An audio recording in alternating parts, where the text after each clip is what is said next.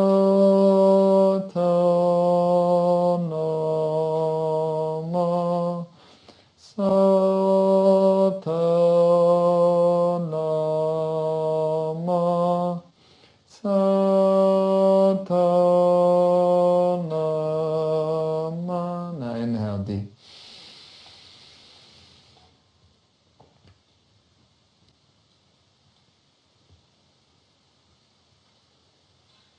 Hold the breath.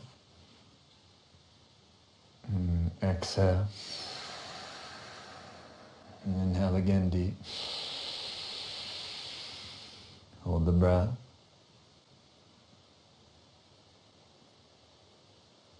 Exhale. And last time, inhale.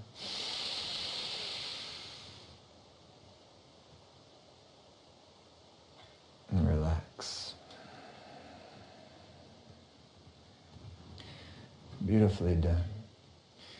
Reminds me of a story, because as we were doing this, there's someone off in the, I don't know what they're doing. It sounds like they're trying to chop firewood off a tree. It reminds me when I was younger and I got into practicing Kundalini Yoga. I was in college, living in Charleston, South Carolina at the time. And we lived in this house like right next to the beach.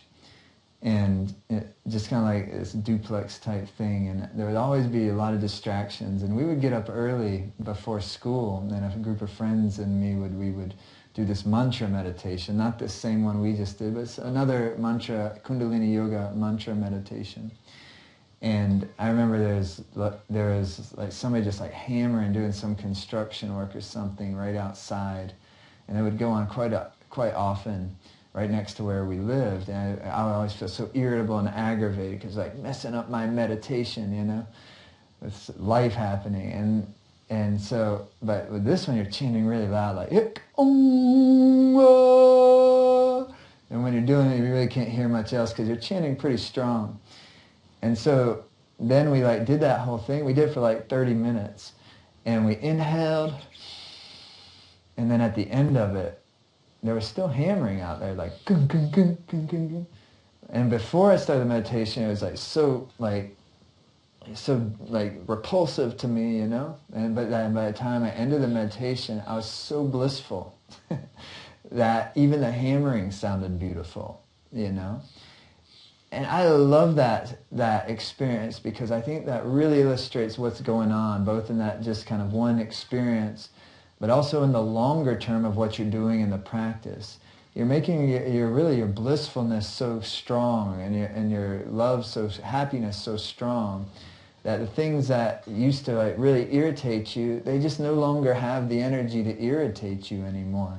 And that's so powerful, isn't it? That you can change yourself so substantially inside that the outside stuff is, you know, non-substantial anymore. You know, you can remain happy no matter what. And so, my friends, we have one more part to this thing, and that's coming out soon. And that's where we're really going to talk about, okay, how can you move forward with this? I'm going to give you the opportunity to do that and work with me. And I'd love to, you know, if you want to choose to do this and really choose it, all right, I want to do something that's going to make this type of thing happen for me. I'd love to help you with that. And so that's what I'm going to talk about in the fourth part of the workshop that's coming out soon. And as always, we'll shoot you an email as soon as it's released. And as always, I love to read these comments. So thank you so much for leaving your comments. And I'd love to hear, what do you think about mantra practice? I'd love, if it's positive, negative, anything. I'm interested in hearing from you. Or just say what's up, say hello. I'd love to hear from you. So thanks so much for being here. And great job on this. And I'll see you very soon in the final part of this free workshop. Satnam.